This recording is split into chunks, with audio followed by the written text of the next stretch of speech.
अस्सलामुअलैकुम मेरे दोस्तों, सजनों और भेलियों। मैं हूं इजहार अहमद और वेलकम करता हूं आपको किचन गार्डनिंग चैनल पर। और साथ में उम्मीद भी करता हूं कि आप सब लोग खैरियत से होंगे, फिटफाट होंगे, अच्छे से काम भी कर रहे होंगे और आपका हॉबी यानी किचन गार्डनिंग का खूब अच्छे से चल रहा होगा। आपको अच्छे से एक्सपीरियंस भी हासिल हो रहा होगा। और बहुत से ऐसे भी होंगे जिन्होंने ट्राई किया होगा मेरी वीडियोस देखकर और वो कामयाब हुए होंगे, सक्सेसफुल हुए होंगे। और कुछ ऐसे भी होंगे जिनको निराशा हुई होगी और जिनका दिल टूटा भी होगा क्योंकि उनसे वो नहीं हो पाया होगा। कोई बात नहीं, सीखने से ही आता है। ट्राई आप ट्राई करते रहिए, आपको एक ना एक दिन ज़रूर आ जाएगा। कोई ऐसा काम मुश्किल नहीं होता। और किचन गार्डनिंग तो बहुत पुराना है, जब से इंसान हज़रत आदम अलैहिस्सलाम, जिनको बाबा आदम भी बोला जाता है, उनके दौर से ही ये किचन गार्डनिंग यानी कि गार्डनिंग खेती बाड़ी चलती आ रही है। वो भी तो इंसान ही हैं और थे और वो करते आ रहे थे। अब उनकी स्टेप बाय स्टेप जो भी आगे नस्ल उनकी चली, हम पैदा हुए, हम भी उनकी औलाद हैं, तो ट्रांसफ़र होता होता चला आया। उस वक्त कोई साइंस नहीं थी, कोई फर्टिलाइज़र केमिकली नहीं थे, कोई ऐसा फ़न नहीं था, कोई ऐसी मशीनरी भी नहीं थी जिनके थ्रू वो करते थे ऐसा। तो सब कुछ हाथ से ही होता था। तो उस वक्त भी फ्रूट लगते थे, सब्जियां होती थी, सब कुछ होता था। तो आज भी होता है। तो भाई अगर आप ट्राई करते रहेंगे तो आपसे सब कुछ होगा, कुछ भी नामुमकिन नहीं है दुनिया में। ओके, तो चलते हैं अपने टॉपिक की तरफ। मेरे व्यूअर हैं, उन्होंने कहा कि हमें एक सॉइल बता दीजिए जो हर किस्म के प्लांट के लिए एक जैसी डाइट ऐसी बता दीजिए, बैलेंस्ड डाइट हो, जो हर किस्म के पौधे में हम इस्तेमाल कर सकें। तो मैं आज अपनी ही ज़मीन यानी कि पाकिस्तान और जो हिंदुस्तान की मिट्टी है उसकी तारीफ़ करने वाला हूँ, चर्चा करने वाला हूँ और अपना कुछ एक्सपीरियंस भी आप लोगों के साथ शेयर करने वाला हूँ। वो इसलिए क्योंकि देखिए, हमारे यहाँ पाकिस्तान में और इंडिया में चिकनी मिट्टी भी है और रेतली मिट्टी भी है, जिसको बालू मिट्टी बोलते हैं, जो दरियाओं से निकलती है। दरिया के जो नीचे बैठी होती है मिट्टी, उसको बालू मिट्टी बोलते हैं, वो भी काफ़ी है। और इंडिया में भी काफ़ी है, बांग्लादेश में भी है, लेकिन यूरोपियन कंट्रीज़ में नहीं है, जैसा कि अमेरिका में और लंदन में। वो वहाँ पर समंदर है, तो समंदर की रेतली मिट्टी होती है, ना कि बालू मिट्टी। उनकी रेत भी मोटी होगी, उनके पास जो मिट्टी है वो मिट्टी है ही नहीं। उनके पास बजरी वाली मिट्टी है, जैसे कि पहाड़ के ऊपर पत्थर वाली मिट्टी होती है, बारीक बारीक सी हुई, वो है। और उनके पास चिकनी मिट्टी तो है ही नहीं, जो हमारे अपने मुल्क में, हमारे देश में पाई जाती है, जो सालों साल से, सदियों से उसमें खेती बाड़ी करते आ रहे हैं और फ्रूट हासिल करते आ रहे हैं। हम आजकल क्यों भागते हैं कंपोस्ट की तरफ और फर्टिलाइज़र ऐसे हम फाइंड करने की कोशिश करते हैं कि शायद हम हर बात, मैं इजी बात बताऊं आपको, तो हम हर बात जो है ना वो चाहते हैं, जो हम गोरे करते हैं, जो अंग्रेज़ करते हैं, हमें अंग्रेज़ों की बातें सच्ची लगती हैं और अपने मुल्क की, अपने लोगों की बातें झूठी लगती हैं। जबकि गोरे तो बाद में आए, हम मुसलमान और हिंदू तो कई सौ सालों से चलते आ रहे हैं, खेती बाड़ी भी करते आ रहे हैं। कैसे चलता था ये सब कुछ, कैसे होता था उस वक्त? कौन सा गोरा था जिसने आके ये बताया? ये तो ब्रिटिश हुकूमत जब आई इंडिया में, तो उसके बाद ये सिस्टम आना शुरू हुआ केमिकली वाला। पहले कोई ऐसा सिस्टम नहीं था। पहले वही ज़मीन थी, वही गोबर की खाद थी, वही पत्तों की खाद थी जो हम यूज़ करते थे। तो मैं आपको बैलेंस्ड डाइट बताने वाला हूँ और साथ में अपना एक्सपीरियंस भी आपके साथ जो ना शेयर करूँगा। तो सबसे पहले मैं चलता हूँ अपनी मिट्टी की तरफ, जो हमारे ही मुल्क में, हमारे देश की मिट्टी होती है, जो दरियाओं में से निकलती है, जो ज़मीन को जब खोदा जाए उसके अंदर से निकलती है। ये वही मिट्टी है जो हमारे बाज़ार, गली कूचा में उड़ती फिरती है, ये वही मिट्टी है। अमेरिका वाले इस मिट्टी को तरसते हैं, उनको नहीं मिल पाती, जब भी वो हम जैसे मुल्कों को यूज़ करने की कोशिश करते हैं दहशतगर्दी की सूरत में। सीधी बात बताऊं तो वो हमारे यहाँ कब्ज़ा करना चाहते हैं पाकिस्तान और इंडिया पर, कि हमारी हुकूमत हो, क्योंकि इनके पास सभी कुछ है। इनकी ज़मीन में से गैस भी निकलती है, इनकी ज़मीन में से तेल भी निकलता है, इनकी ज़मीन में से मिट्टी भी निकलती है, सोना चांदी हर चीज़ है इस ज़मीन के अंदर, इस धरती के नीचे।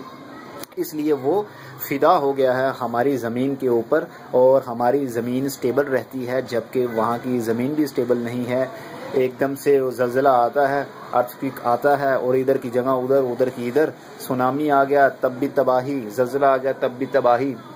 लेकिन हमारे यहाँ ऐसा नहीं है, हम पर अल्लाह का करम है, हमारी ज़मीन पर अल्लाह का करम है। अल्लाह ताला ने हमें ये वतन, ये मुल्क अता फरमाया और हिंदुस्तान में हिंदुओं को भी अता फरमाया।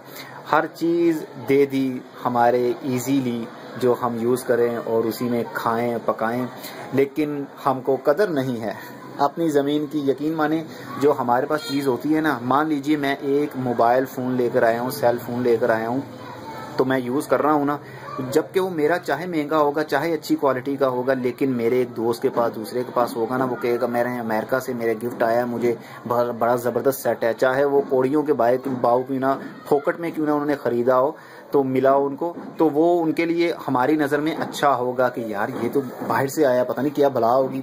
लेकिन ऐसा कुछ नहीं होता। अपने दिल को तसल्ली दें, बल्कि तसल्ली देने की ज़रूरत नहीं है। आप 100% अपने मुल्क की चीज़ों को इस्तेमाल करें, बहुत ज़बरदस्त हैं, कई 100 सालों से इस्तेमाल होती चली आ रही हैं। तो बात करते हैं, मेरा भाषण भी लंबा हो जाता है। ये चिकनी मिट्टी और बालू मिट्टी मिक्स है इसमें से। ये जो हमारे मुल्क में हमारे इर्द गिर्द पाई जाती है, ये वही मिट्टी है। ये जो नर्सरी से ये थोड़ी सी ना गीली है, क्योंकि बारिश हो रही थी 2 रोज़ से यहाँ, तो ये छत के ऊपर ही पड़ी हुई थी। ये काफ़ी जो है ना मॉइस्ट हो गई, इनके अंदर पानी जो है ना काफ़ी हद तक जो है ना भर गया है, इसलिए आपको ठीक से नज़र नहीं आ रहा। देखने को ऐसा ही लग रहा होगा जैसे ये कंपोस्ट है या गोबर की खाद है, लेकिन इसमें कुछ चीज़ मिक्स नहीं है। ये सिंपल मिट्टी है, बालू मिट्टी, ठीक है। बालू मिट्टी ये हमारे मैं बाद में एक्सपीरियंस अपना शेयर करता हूँ आपके साथ। तो आपके पास चिकनी मिट्टी होनी चाहिए। अगर चिकनी मिट्टी ना भी हो, बालू मिट्टी यूज़ करनी है। अगर बालू मिट्टी ना भी मिले आपको, तो चिकनी मिट्टी में रेत मिक्स करके आप इस्तेमाल कर सकते हैं। अगर वो भी आपसे डिफ़िकल्ट लग रहा हो आपको, तो अपने जो नर्सरी होती है पौधों वाली, वहाँ से जाके आप बालू मिट्टी परचेज़ कर सकते हैं, वो भी आपके लिए बेस्ट रहेगी। और दूसरे नंबर पर कंपोस्ट। ये वो कंपोस्ट है जो ये मैंने घर में नहीं बनाई, ये कंपोस्ट पत्तों वाली है। किचन गार्डनिंग शॉप से ही मैं परचेज़ करके लाया था, बैग था ये 40 kg वाला। तो ये पत्तों वाली कंपोस्ट है, इसमें सिर्फ पत्ते ही पत्ते हैं, मिट्टी का नामो निशान नहीं है इसमें, और इसमें गोबर भी नहीं है, सिर्फ पत्ते जो होते हैं ऑर्गेनिक मैटर जो हमारा किचन वेस्ट होता है ना, वो भी नहीं होगा इसमें ये। लेकिन ये सिंपल जो ना पत्तों की खाद है, इसमें और कोई केमिकल भी नहीं मिक्स किया हुआ उन्होंने। आपके पास ये भी होनी चाहिए। अगर और ये आपके पास ये जो देख रहे हैं, ये गोबर की खाद है जो मैंने खुद बनाई थी। कि गोबर मैंने नहीं बनाया था, गोबर मैं ले आया था, उसको डीकम्पोज मैंने घर में खुद किया था। उसकी मेरी वीडियोस भी फर्टिलाइज़र की प्लेलिस्ट में जाइए, तो उसमें भी पड़ा हुआ, काऊ डंग के नाम से होगा वो। तो ये काऊ डंग है, यानी गोबर है गाय का, और इसको मैं ले आया था, छत के ऊपर रख दिया था। वो प्रोसेस मेरी अलग वीडियो है, उसको आप वॉच कीजिएगा, आपको कॉन्सेप्ट क्लियर हो जाएगा। ये गोबर है, ये डीकम्पोज किया हुआ गोबर, ठीक है।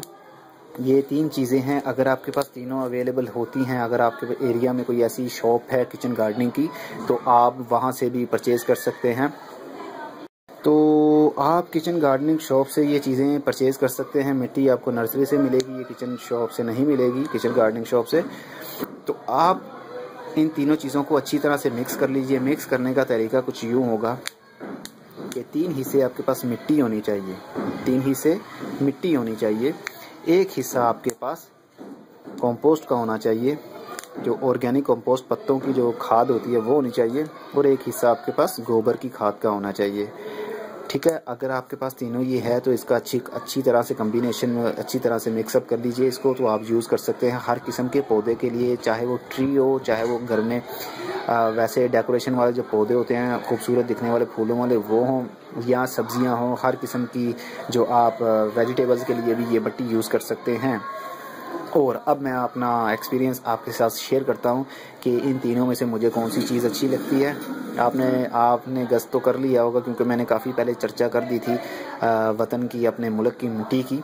तो मैं सबसे पहले ये चूज़ करता हूँ मिट्टी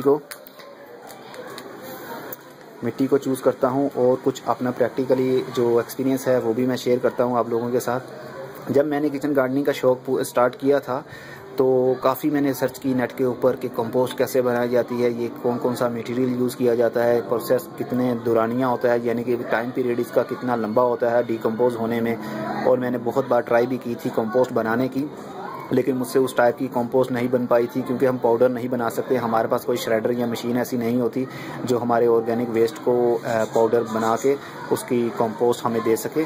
तो हमारे पास ये मिट्टी है। ये मिट्टी असल में आप जो कटिंग्स लगाते हैं, how to grow from cutting, समझ लीजिए अगर गुलाब के हमने पौधे की कटिंग्स लगाई हैं या किसी भी किस्म की कटिंग्स लगाई हैं, मैंने एक्सपीरियंस करके देखा है, प्रैक्टिकली करके देखा है, कंपोस्ट में भी मैंने लगा के देखा है और गोबर की खाद में भी मैंने लगा के देखा है और मिट्टी की खाद में भी, आई मीन कि मिट्टी में भी लगा के देखा है। तो सबसे ज़बरदस्त रिज़ल्ट मुझे मिट्टी का मिला। इसमें से बहुत जो है ना 99% इसमें से शूटिंग स्टार्ट करने की पावर होती है मिट्टी के अंदर, सिर्फ मिट्टी के अंदर, कोई फर्टिलाइज़र इसमें नहीं मिक्स, सिर्फ मिट्टी, बालू मिट्टी, चिकनी मिट्टी नहीं, बालू मिट्टी। और इससे स्प्राउटिंग बहुत ज़बरदस्त स्टार्ट होती है और शूटिंग भी बहुत अच्छी स्टार्ट होती है। मैंने इसके अंदर भी सलाद के बीज उगाए, कंपोस्ट में भी और गोबर की खाद में भी और मिट्टी में भी, लेकिन मिट्टी का मुझे फाइनली रिज़ल्ट जो है बहुत ज़बरदस्त मिला। इसके अंदर अच्छा रिज़ल्ट मिलता तो था, यानी कि जब मैंने बीज लगाता था तो सबसे पहले इन्हीं के अंदर से स्प्राउटिंग स्टार्ट होती थी, दोनों के अंदर से, लेकिन मिट्टी के अंदर बाद में होती थी। समझ लीजिए मिट्टी, आज मैंने इसके अंदर बीज लगाया है तो एग्जाम्पल दे रहा हूँ आपको मैं, तो इनमें से कल को स्प्राउटिंग स्टार्ट हो जाएगी, लेकिन इनमें नहीं होगी, इनमें 4 से 5 रोज़ के बाद स्टार्ट होगी। इसका स्प्राउटिंग स्टार्ट हो जाएगी, लेकिन थोड़ा सा हाइट में पौधा बढ़ेगा 3 से 4 इंच का, तो उसकी ग्रोथ रुक जाएगी और वो मुरझाना शुरू हो जाएगा, एक साइड पर झुकना शुरू हो जाएगा, बेंड होना शुरू हो जाएगा, कर्व ले जाएगा, तो उसकी ग्रोथ रुक जाएगी और पौधा जल जाएगा। अगर मैंने 100 पौधा भी लगाया, यानी 100 बीज लगाया है, तो 100 बीज में से 40 बीज ही कारामद हो गए और 40 बीज की जो स्प्राउटिंग है वो ठीक से स्टार्ट होगी और जो 60% है वो फेल हो जाएंगे। लेकिन मिट्टी में मैंने एग्जांपल और ट्राई करके देखा है, अगर 100 में लगाता हूँ तो 98% जो है ना इसमें ग्रोथ अच्छी भली होती है, थोड़ी सी लेट होती है, थोड़ा सा प्रोसेस टाइम पीरियड थोड़ा लंबा हो जाता है, लेकिन इसके अंदर ग्रोथ बहुत ज़बरदस्त होती है। ठीक है, आप स्टार्टिंग सॉइल मीडिया जो बनाते हैं वो सबसे अच्छा ये मिट्टी होती है।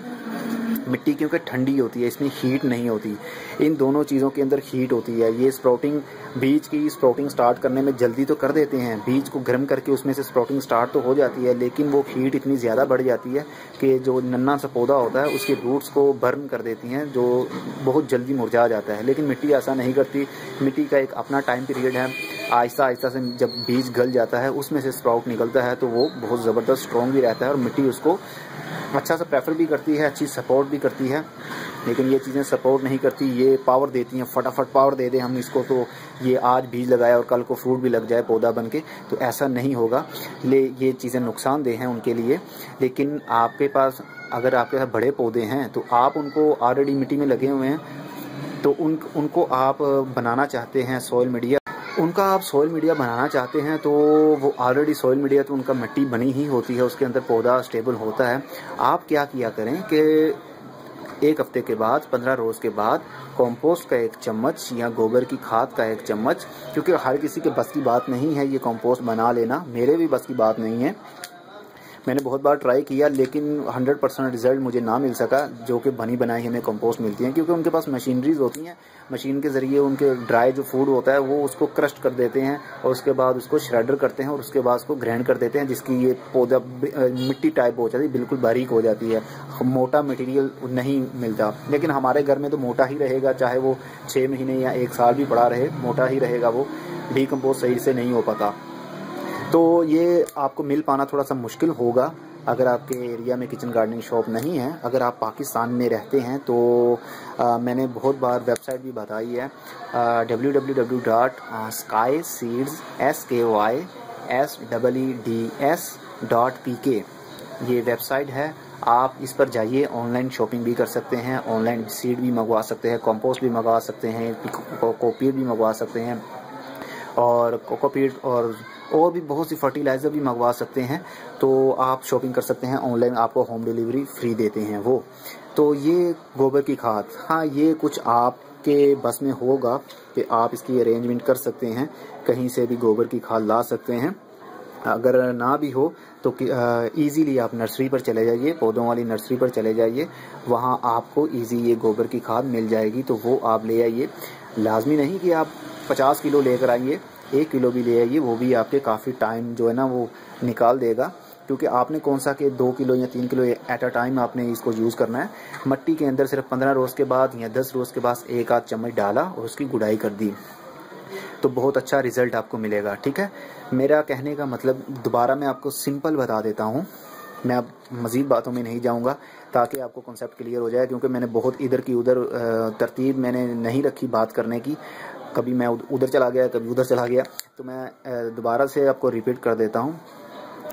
3 हिस्से मिट्टी आपको चाहिए अगर आप प्लांटिंग करना चाह रहे हैं, स्टार्ट करना चाह रहे हैं पौधे लगाने के बारे में।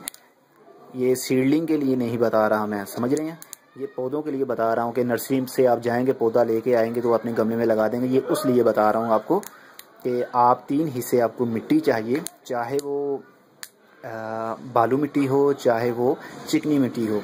अगर चिकनी मिट्टी है आपके पास तो उसमें 1/3 हिस्सा जो है उसका मिक्स कर लीजिए रेत का, जो आपके घर बनाने में काम आती है ना, रेत सैंड, वो वाली रेत सिल्वर कलर की जो होती है, घर बनाते हैं जो सीमेंट में यूज़ की जाती है, वो वाली रेत 1/3 यानी 1 हिस्सा उसका यूज़ कीजिए और 3 हिस्से आप मिट्टी यूज़ कर लीजिए, तो वो बालू मिट्टी में कन्वर्ट हो जाएगी ऑटोमेटिकली। तो आपने 1 हिस्सा ही आपने गोबर की खाद का इस्तेमाल करना है। ठीक है, कंपोस्ट तो हर किसी के बस की बात नहीं, अगर ये कंपोस्ट भी आपके पास है तो इसका 1 हिस्सा आप यूज़ कर लीजिए, 1 पार्ट इसका यूज़ कर लीजिए, 1 पार्ट गोबर का यूज़ कर लीजिए, तो आपका जो मीडिया है वो बहुत ज़बरदस्त बन जाएगा पौधे के लिए। और अगर आपके पास आप सीडलिंग करना चाह रहे हैं तो मैं ये प्रेफर आपको करूँगा, रिकमेंड भी आपको यही करूँगा, तो आप डायरेक्टली इसमें सीड मत लगाइएगा। अब अगला महीना फरवरी का है और इसमें सीडलिंग स्टार्ट होगी, भिंडी की मैं सीडलिंग करूँगा और मैं भी चेरी टमाटोज़ की भी लगाऊँगा सीडलिंग। तो इस बार मैं थोड़ा सा मैटर ना चेंज करूँगा, अपना स्टाइल भी चेंज करूँगा, अपना तरीका भी चेंज करूँगा कि कैसे सीडलिंग करनी है, क्योंकि बहुत मैंने लॉस भी लिया है सीडलिंग स्टार्ट करने में। तो वो तो एक्सपीरियंस पर था, तो मैंने कंपोस्ट के अंदर ही और गोबर की खाद के अंदर ही सीडलिंग स्टार्ट कर ली। इस बार मैं ये करूँगा कि मिट्टी लूँगा, बालू मिट्टी या चिकनी मिट्टी, उसकी बेडिंग करूँगा नीचे और उसके ऊपर बीज फैला दूँगा, जहाँ जहाँ मुझे 1-1 इंच के फासले पर चाहिए होंगे वो बीज लगा के उसके ऊपर कंपोस्ट की या गोबर की खाद की लेयर कर दूंगा 1-1 इंच की, सिर्फ ढकने के लिए। ठीक है, मिट्टी में मिक्स नहीं करूंगा मैं। अगर आपने बड़े पौधे लगाने हैं तो उसमें आप मिट्टी को मिक्स कर सकते हैं, ये तीनों चीज़ों को। अगर आप चाहते हैं कि सिर्फ हम सीडलिंग स्टार्ट करने के लिए बनाएं तो मिट्टी आप बेडिंग करेंगे उसकी, उसके ऊपर लेयर करने के लिए आप ये इन दोनों मीडिया में से कोई सा भी चूज़ कर सकते हैं, चाहे वो गोबर की हो, लेकिन गोबर डिकम्पोज किया हुआ हो, तो फिर वो स्प्राउटिंग उसकी अच्छे से स्टार्ट होगी। ठीक है, क्योंकि इस मिट्टी की सपोर्ट भी चाहिए होती है ना, तो सपोर्ट बहुत ज़बरदस्त मिल जाएगी, ये कूल भी रखेगी पौधे की रूट्स को और जल्दी बर्न भी नहीं करेगी। लेकिन ये बहुत पावर होती है इनमें बर्न करने की, अगर अच्छे से डिकम्पोज ना किया हो। तो गोरों के पास मिट्टी तो है ही नहीं, वो कंपोस्ट ही बनाते रहते हैं और गोबर की खाद ही बनाते रहते हैं, डिकम्पोज करने के अलग-अलग तरीके भी बताते हैं। मैंने सब सर्च करके देखा है, मैंने एक्सपीरियंस भी करके देखा है, लेकिन जो रिज़ल्ट मुझे अपनी मिट्टी में मिला वो इन दोनों में से किसी में नहीं मिला। हमारे यहाँ मिट्टी है और गोबर है। ठीक है, पहले मिट्टी, सेकेंडली आपका ये आएगा गोबर और थर्ड आपका आएगा कंपोस्ट, जो कि ये पुराने ज़माने में भी इस्तेमाल होती थी। कंपोस्ट खुद ही पत्तों की बनाते थे खाद, लेकिन वो बारीक नहीं होती थी इतनी, अब आजकल तो मशीनरी से बारीक कर लेते हैं। तो आपको कंसेप्ट अच्छे से क्लियर हो गया होगा। मैंने अपनी मिट्टी की, अपने वतन की, अपने मुल्क की तारीफ़ भी की है, तो देश की भी तारीफ़ हो गई। तो अगले वीडियो में फिर किसी नई इन्फॉर्मेशन के साथ मिलेंगे, तब तक के लिए good bye, see you and tata, और अपना बहुत सा ख्याल भी रखिएगा।